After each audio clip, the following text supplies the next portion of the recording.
Okay, so welcome, Cezary.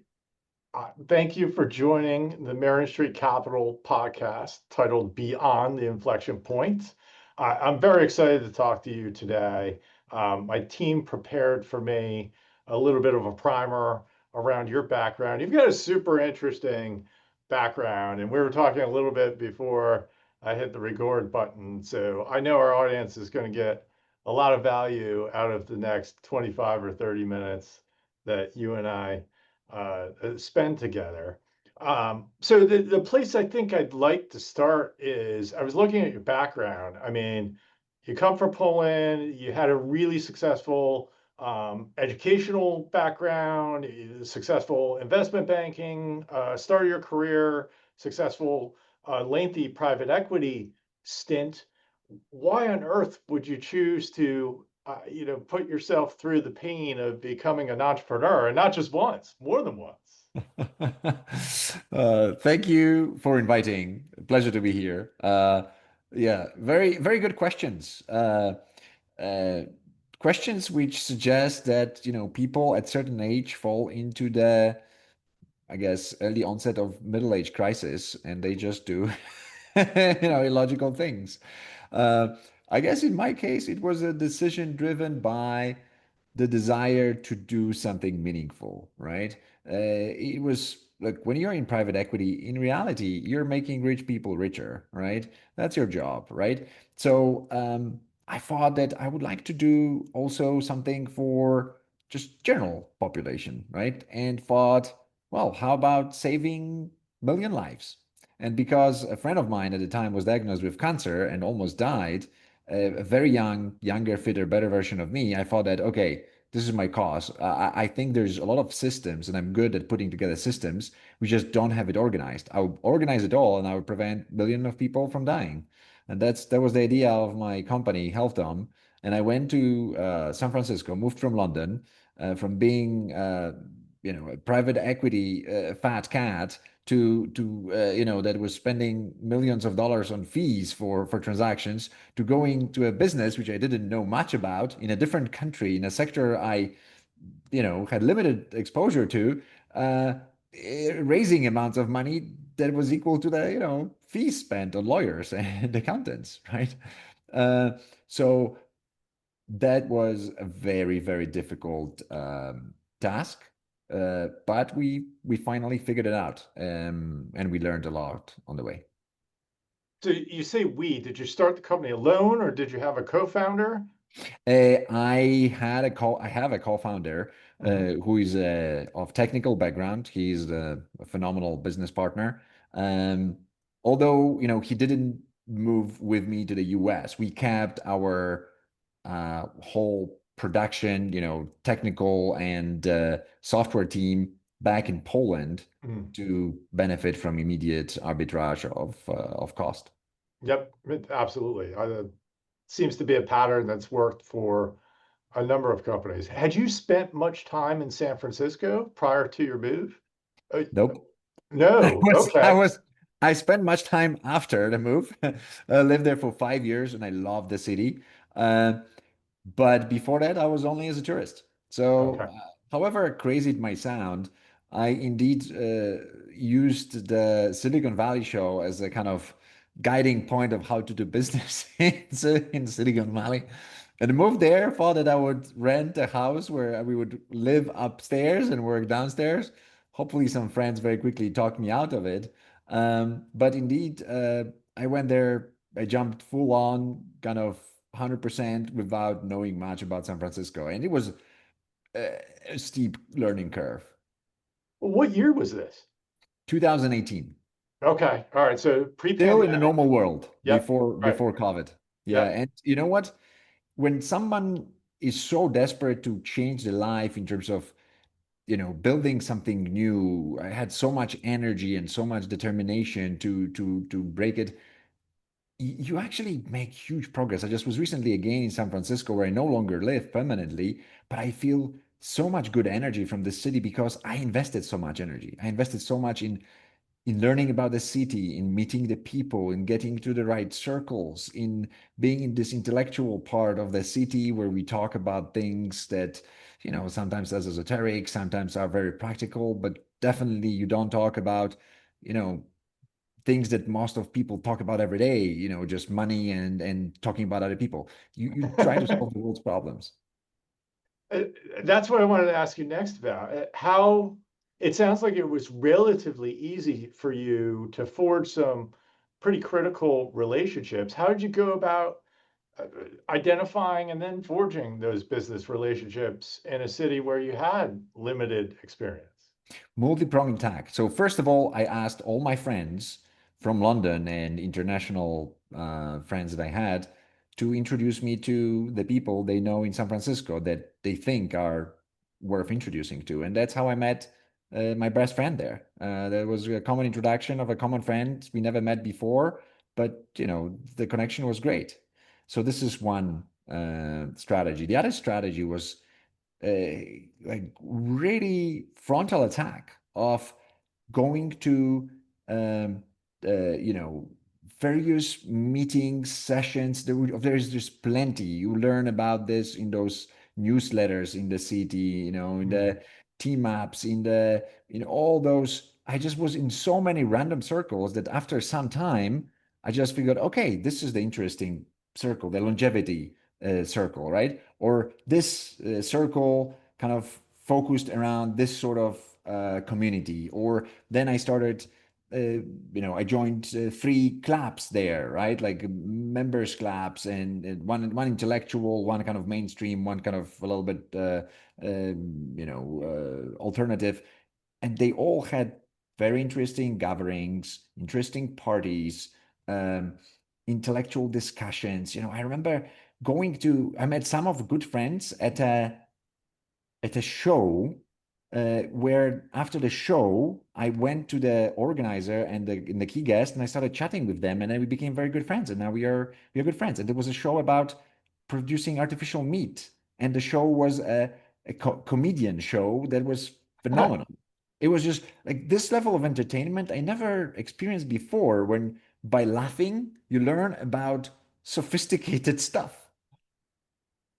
I think you might be the first person to tell me about that style of learning. It's got to be pretty specific to just maybe a handful of geographies on the planet, I would think.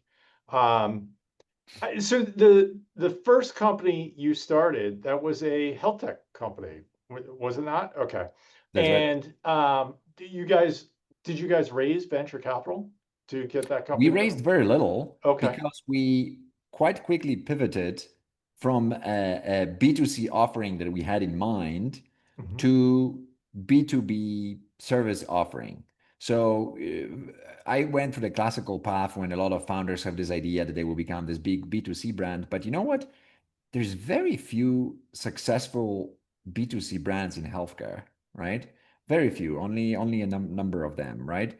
And one of them that at the time was the most famous example, 23andMe, went through bankruptcy recently, right? Yep. So there were even less today.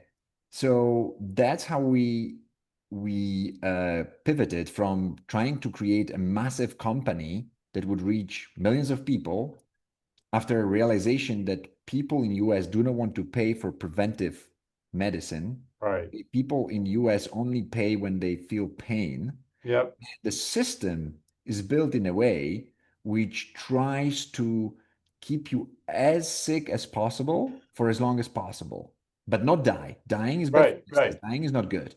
But keeping No, you no. sick for a Your long net time. present value goes to zero at death. Exactly. So then I just realized, okay, well, that's not the business that's going to work. We need to Right. pivot. And then we pivoted into something different, a much less ambitious in terms of, not creating a unicorn, etc. But now it's a cash generating, dividend paying business based on a much less ambitious, goal, but it's just working with a small number of profitable clients and relationships. Does great job of focusing on smaller spectrum rather than solving the world's problem.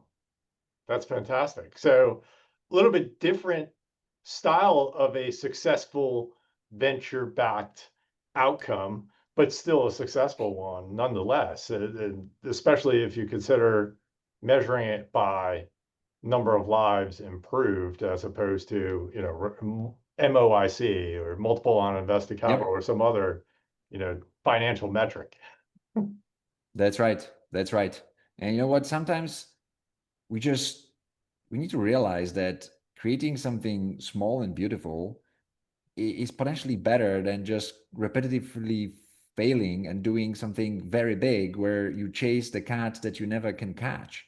And in that case, I just got comfortable with the realization that, okay, maybe it's not going to be the next Google, but you know what?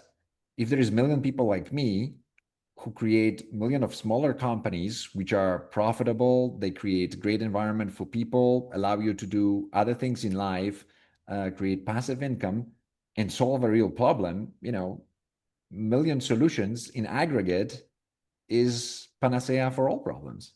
I'm, there are certainly a lot of those types of business across this country's capitalist ecosystem. So, what led you to take that experience and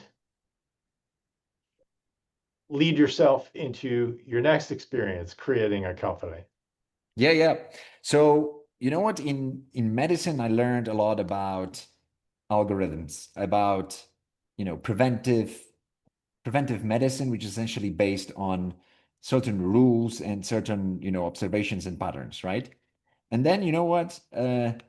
Behavioral AI is pretty much you know quite similar. It's again pattern recognition and the history which determines the future. So when I met my co-founder of the next venture of Synerise, Mhm. behavioral AI company, um, I was already kind of primed for that, right? And then at the beginning, I just wanted to help him, just was trying to introduce him to a number of good people, etc. But then we just realized I'm really good at this, and maybe we should just do something together in a more formal way.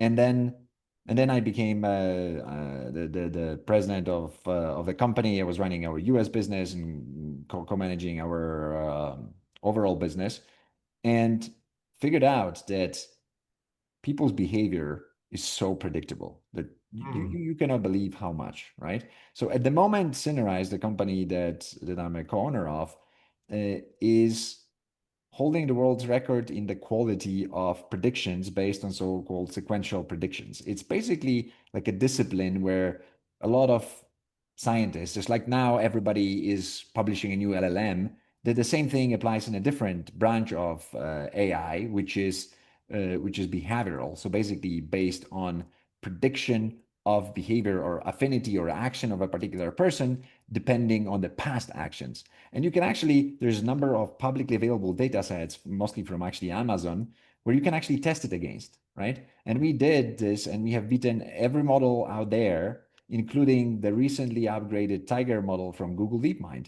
So for a company which, we don't have billions of dollars of budgets, but we just have extremely smart people from the same crop that is actually feeding OpenAI, right? So like literally, I don't know if you know that, but I'm Polish by background, and something like huge percentage, something like 30% of the core technical team of OpenAI is Polish, right? Oh, I didn't realize Yeah, that. and some of the co-founders are literally like friends from university, from the people that build our company, right? So it's the same extremely high caliber of people, just put in a not large language models, put into prediction behavioral AI models. So, okay, so that's interesting. The predictability of human behavior, is that sort of a game theory type of situation, or is there some other algorithmic pattern that drives that? It's really simple. It's basically um, clustering. So think of it as like if you look at a society and Mhm. you see a certain patterns, right? If somebody you see has a lot of wrinkles and uses a stick and his movement is a little bit shaky, and he walks by a certain table, you think like it's quite likely that he will actually sit here because he needs to rest, right? Mm, Uh,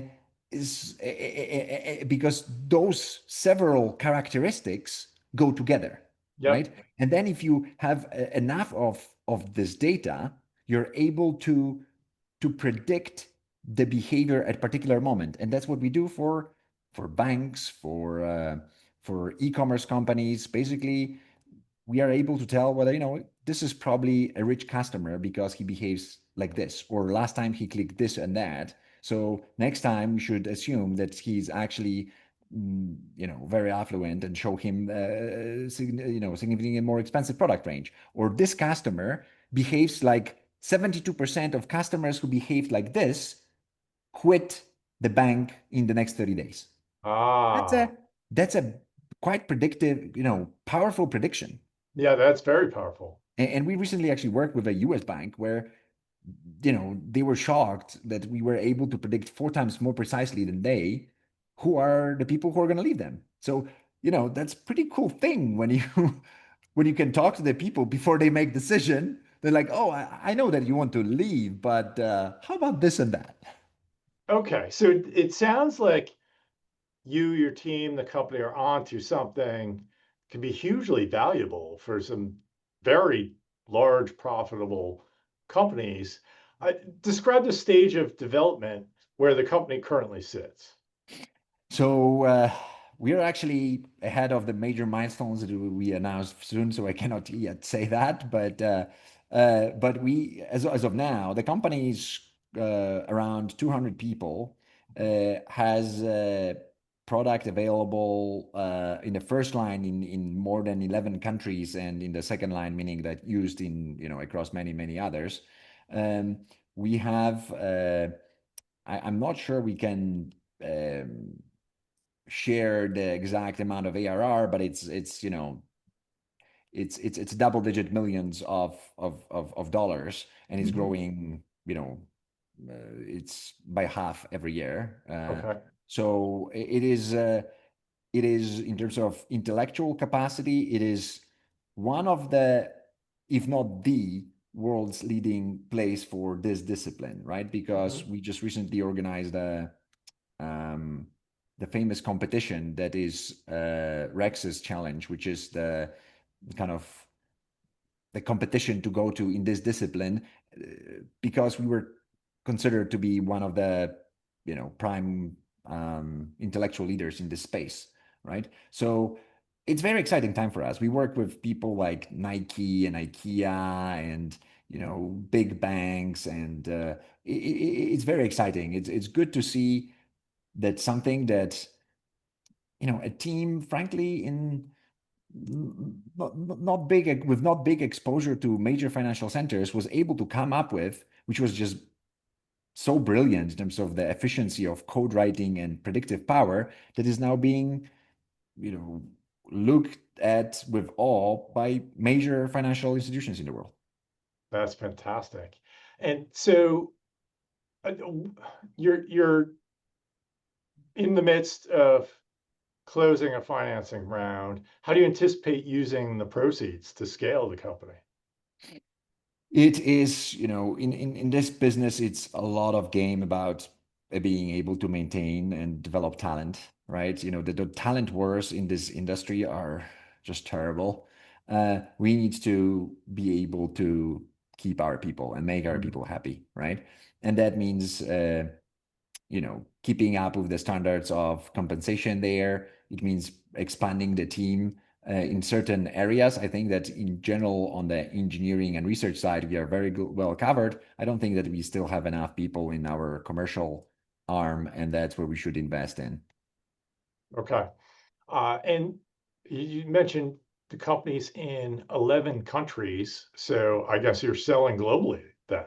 Yep. Yep. It's a global solution. And, I mean, directly, indirectly, meaning through our partners, we are in far more places, right? So Mm, we have very successful deployments by, in particular in Southern America, where, really major partners join us because um, uh, of our channel partners and because of our ecosystem integration, which recently was additionally strengthened by native integrations with number of large databases and number of large players, such as Okay. Snowflake and current ongoing work on Databricks.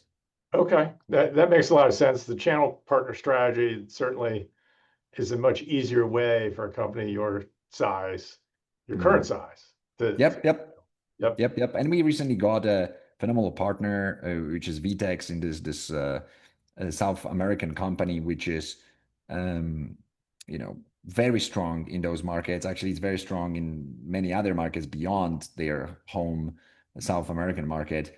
And we work with total global rock stars there in terms of the customer profile, in terms of the reach, etc. So it's good to be able to be uh, uh, deploy the product in a way that it's most suited for. Makes sense. And how hard was it to find those partners? How did you go about finding It was hard. them? It's tough. I have to say, this adage of everything takes twice more and is twice more expensive than you expect is true. Is I remember in 2021 talking about this. Yeah, we would do this. This would take us 12 months. This may maximum 18. Yeah, on some of those metrics, we are only now getting to where we thought we would be in 2022, right? It's just, it takes time because complex products, if you want to be successful in channel strategy, you need to explain complex product twice, right? Because you need to explain it to your partner, and then your partner needs to explain it to their customers. So it's a double sale. So it's a complex thing. It's better if you're able to embed it into already existing infrastructure, such as Snowflake, which we have done. We are one of the very few players which is actually embedded there and is the only behavioral AI solution on this platform. But still, you need to build familiarity. It's just the fact that it's there and nobody knows it's there, it doesn't generate sales. So it's a really arduous process of going to conferences and talking to partners and doing POC and then another POC, and then finally after 2 years of POC they're like, well, that's better than anything we had. Here is a $2 million contract, right? That is fun, but it takes 2 years often, right? But then it accelerates, right? Because this person or this institution he recommends you somewhere, or you gain credibility, etc., etc. But it's overall, it's I got humbled by the reality of how fast you can build a business in B2B. Yep. That's super interesting. That's a pattern we've seen play out in the past with successful B2B service companies, yeah, well, also product companies and certainly SaaS companies. Um, I, had you taken capital prior to this round in building Yes, the company? Okay. yes. We have taken capital from two venture capital funds, a number of high net worth individuals. So we are no strangers to the process. Okay. And so that would you call that a seed round prior? No, no, no. So this round will be called. Well, I cannot probably comment on this, but Okay. then let's call we are the B stage round level. Okay. All right. So yeah, I mean, I guess I should have guessed with where you are in terms of uh, Yep. the range of hypothetical ARR you may be approaching. Though with AI companies, it's kind of a different game, right? I mean, we've seen seed companies approaching like 10 million ARR, and then doing, Series A somewhere between 10 and 100 million in ARR. It's Yeah. it's, it's super Times are exciting crazy time. now. Yeah. Very often That's where the growth people. is right now. So I'd like to turn our attention to another interesting topic that relates to the product um, your current company is selling. But before I do that, maybe one final question about the company. What would you say the company's most pressing challenge is at the moment? Is it closing the round? Is it identifying talent, or is it something else? I would say it's keeping up and delivering on the commercial side Mhm. of what we see as a demand. So we now finally are in this position where we see a wall of kind of customers coming, and we need to deliver on that, meaning that we need to have time, we need to do the good work, um, we need to do good job and wow everyone, right? And when you work on one client at a time, that's easy. If you have five more than you thought, then is you need to build a team, you need to speed up your processes, and you need to you don't want to drop the ball. So I think that is this acceleration caught us slightly unprepared in the sense that we need to expand the team. Yep. Yeah, okay. Look, it's a high class problem. It's not one that successful companies have never faced before, right? So you guys got this far. You're going to figure it out. I'm sure you are. Let's turn our attention to a book you authored. So my team shared with me that you authored a book, correct me if I'm wrong, titled something like Homo Idioticus. Yep, that's And exactly the title. okay, fantastic. Tell me about the background to that, what the book's about, and the message you're hoping readers get from it. Yeah.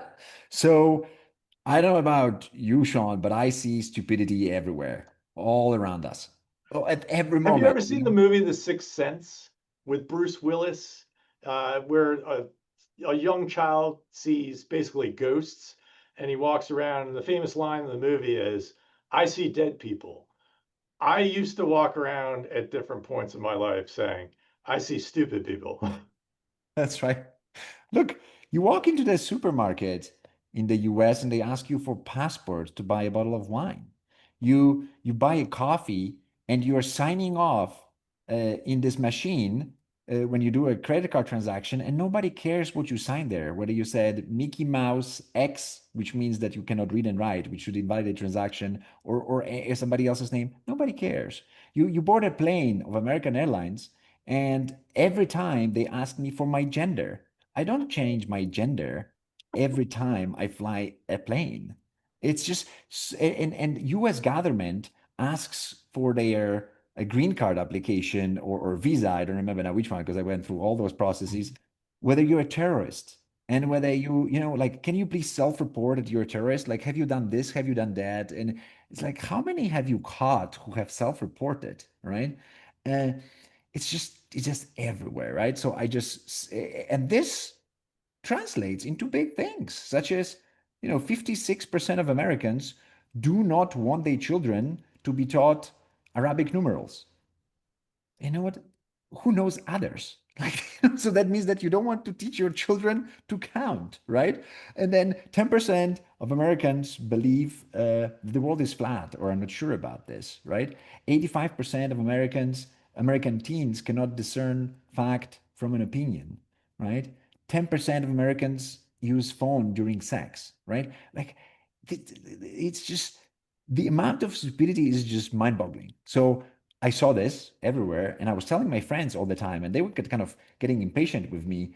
Uh, so I just decided, okay, I need to write to my kind of to the drawer, like write my personal just therapy, right? Like categorize it, analyze it, etc. And then I started reading some passages to friends, and they said it's extremely good, and I should publish it. And that's how the book came about. I basically was there was a work of love of analyzing the problem. I don't think there's many stupidity researchers in the world, so maybe I might be one of them. Well, Yeah. maybe Kahneman and his former partner, right? I mean, they just probably spent a fair amount of time in that space. Yeah. So that's how it came about. Basically, a work of love of trying to understand the reasons, manifestations, and ways of dealing with human stupidity. So we were talking earlier, and you thought, there was kind of some sort of like evolutional or base reason for human stupidity. After all your research, what would you speculate that might be? There's many. It's not a one solution problem. It's a very complex problem. It's not a situation where you have 20% uh, of material which explains 80% of variance. No, it's not. It's a multi-pronged problem. So if I would to pick the most important ones, I would say that this is how our brain is wired biologically. It's the fact that amygdala, which is this early warning system of our brain, prioritizes negative information, fast moving, loud, noisy, colorful, etc., which basically hijacks our attention and, gross politicians, which should never, they don't have much to say, gross TikTok business, gross silly influencers, etc. So this is one kind of very powerful way of us becoming stupid. The other one is social conformity, that we, in the name of uh, not being different than others, do things which are just ridiculous. And it can take form from such innocent, funny things like in certain tribes in Papua New Guinea, the men cannot eat anything that resembles vagina because it's considered not masculine. So if anything is round, anything is hairy, anything is kind of reddish, whatever, like you cannot eat it, right? That's kind of funny. But then it translates into less funny things, such as what we do with what we did in China to women, right? Like women in China in the early 20th century, 50% of them had their foot bound in the shape of a lily Right. because Chinese people thought it's chic and it's breaking the bones. It's creating disabled women, right? But because we thought it's chic, then we felt like, yeah, like my mother has done it, her mother has done it, you will do it as well. But it's stupid, right? But you know what? But yeah, but my mother has done it, and her mother has like, we need to do it. So true. So true. And I think that should lend all of us, this audience, maybe a little bit of pause, maybe some self-reflection, and maybe a cause for just a modicum of critical thinking before we either comply with or perhaps enact um, rules or other behavioral practices that could benefit from a little bit of second thought. Yep. And you use the term critical thinking, which is exactly what is missing.